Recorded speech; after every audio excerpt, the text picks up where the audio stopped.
Artėja nauja mada ir tie, kas filmuoja, jeigu dar nesusidūrėt, tikrai susidursit. Pažiūrėkit, tai yra mažieji LED šviestuvai. Kodėl jie tokie įdomus? Kad nereikėtų tampytis tokių didelių galvų, kur netelpa čia į kuprinę, neaišku kur dėti. Gamintojai, aišku, nori uždirbti, jie pradeda galvoti kažką kitaip. Sukūrė tokius mažiukus. Kom jie geri? 10 vatų, jungtis prie bet kokio štatyvo, gali prisukti, jeigu neturi kažkokio asistento, kuris su taim kartu vaikščiotų ir palaikytų, kai reikės šviesti. Ir, aišku, ir RGB, kas jau dabar privaloma dabartinis šviestuvas. Palaikom ilgai, užsidega žalia lemputė, tada jungiam.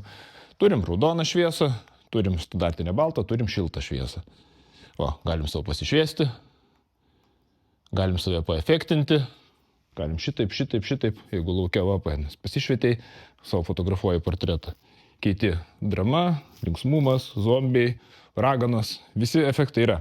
Bet ar tai čia ne viskas, žiūrėkit. Uždedam priedą ir mes pasidarome mažą spotlightą, iš viso nereikia 400 eurų. Savo šva. Susikuriu atmosferą, kažkokio lango imitaciją. Galiu pasidaryti geltoną, gražų, švelnų langą, močiutė už lango kažką mesga. Galiu raudoną zombio langą pasidaryti. Zombiai tenais gyvena. Arba mėlyna. Mėlynas šaltas toksai. Neaišku, kas ten viduj, gal kokia ledo arena, bet efektas yra.